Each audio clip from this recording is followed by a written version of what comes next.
बिस्मिल्लाहिर्रहमानिर्रहीम नहमदुहु व नसल्ली अला रसूलिहिल करीम अम्मा बाद।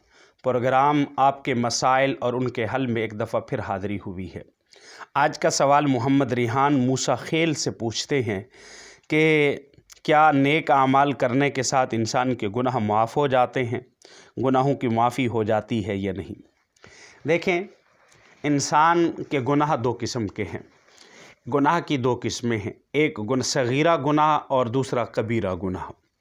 सगीरा गुनाह तो नेक आमाल करने से माफ़ हो जाते हैं, कुरान मजीद की तिलावत करने से, मखसूस आयात पढ़ने से। जैसा कि हदीस मुबारक में आता है कि अगर कोई शख्स आयतुल कुर्सी की तिलावत करता है तो अल्लाह रब्बुल इज़्ज़त उसके लिए एक फ़रिश्ता पैदा कर देते हैं जो उसके नामा अमाल में नेकियां लिखता रहता है और उसके नामा अमाल से गुनाहों को मिटाता रहता है। तो ऐसे गुनाहों से मुराद सगीरा गुनाह है। और दूसरी किस्म कबीरा गुनाह है, और कबीरा गुनाहों की भी फिर दो किस्में हैं। एक कबीरा गुनाह वो कि जो हुकूकुल्लाह के साथ ताल्लुक़ रखते हैं, और एक कबीरा गुनाह वो जो हुकूकुल इबाद के साथ ताल्लुक़ रखते हैं। जो हुकूकुल्लाह के साथ ताल्लुक़ रखते हैं, मसलन चोरी कर ली है, मिसाल के तौर पर झूठ बोल लिया है, ज़िना कर लिया है, शराब पी ली है, और दिल में बुग़्ज़, हसद, कीना, ये सारे कबीरा गुनाह हैं और हुकूकुल्लाह के साथ इनका ताल्लुक़ है। और इनकी मुआफ़ी का तरीका तो सिवाय तौबा के और नहीं है। इंसान अल्लाह रब्बुल इज़्ज़त से तौबा करे, और अल्लाह रब्बुल इज़्ज़त से जो तौबा है तो तौबा का भी एक ख़ास मकाम है। ऐसे नहीं बल्कि उसके लिए ख़ास शराइत हैं। मसलन ये है कि इंसान दिल में नादिम हो और आइंदा उससे गुनाह करने से अपने आप को बचने की कोशिश करे, वादा करे, और उस अपने आप को उस गुनाह पर मुजरिम भी तसव्वुर करे।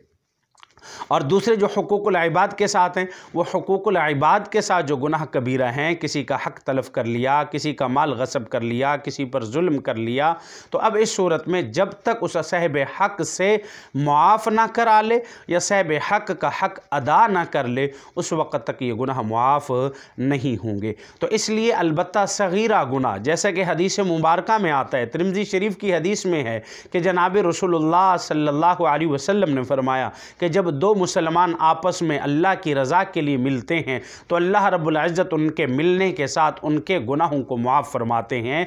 तो इन गुनाहों की मुआफ़ी से मुराद सगीरा गुनाह है। हाँ, ज़रूर नेक आमाल करने से इंसान के सगीरा गुनाह मुआफ़ होते हैं। जैसा कि वज़ू के बारे में आता है ना कि वज़ू करने से गुनाह झड़ते हैं, तो इनसे भी यही सगीरा गुनाह मुराद हैं, कबायर नहीं। अलबत्ता कबायर या तो मुआफ़ी से मुआफ़ होंगे, अगर हुकूकुल इबाद के साथ उनका ताल्लुक़ है तो फिर उस मज़कूरा शख्स से मुआफ़ी मांगने से या उसका हक़ अदा करने से ही मुआफ़ होंगे। जज़ाकल्लाह।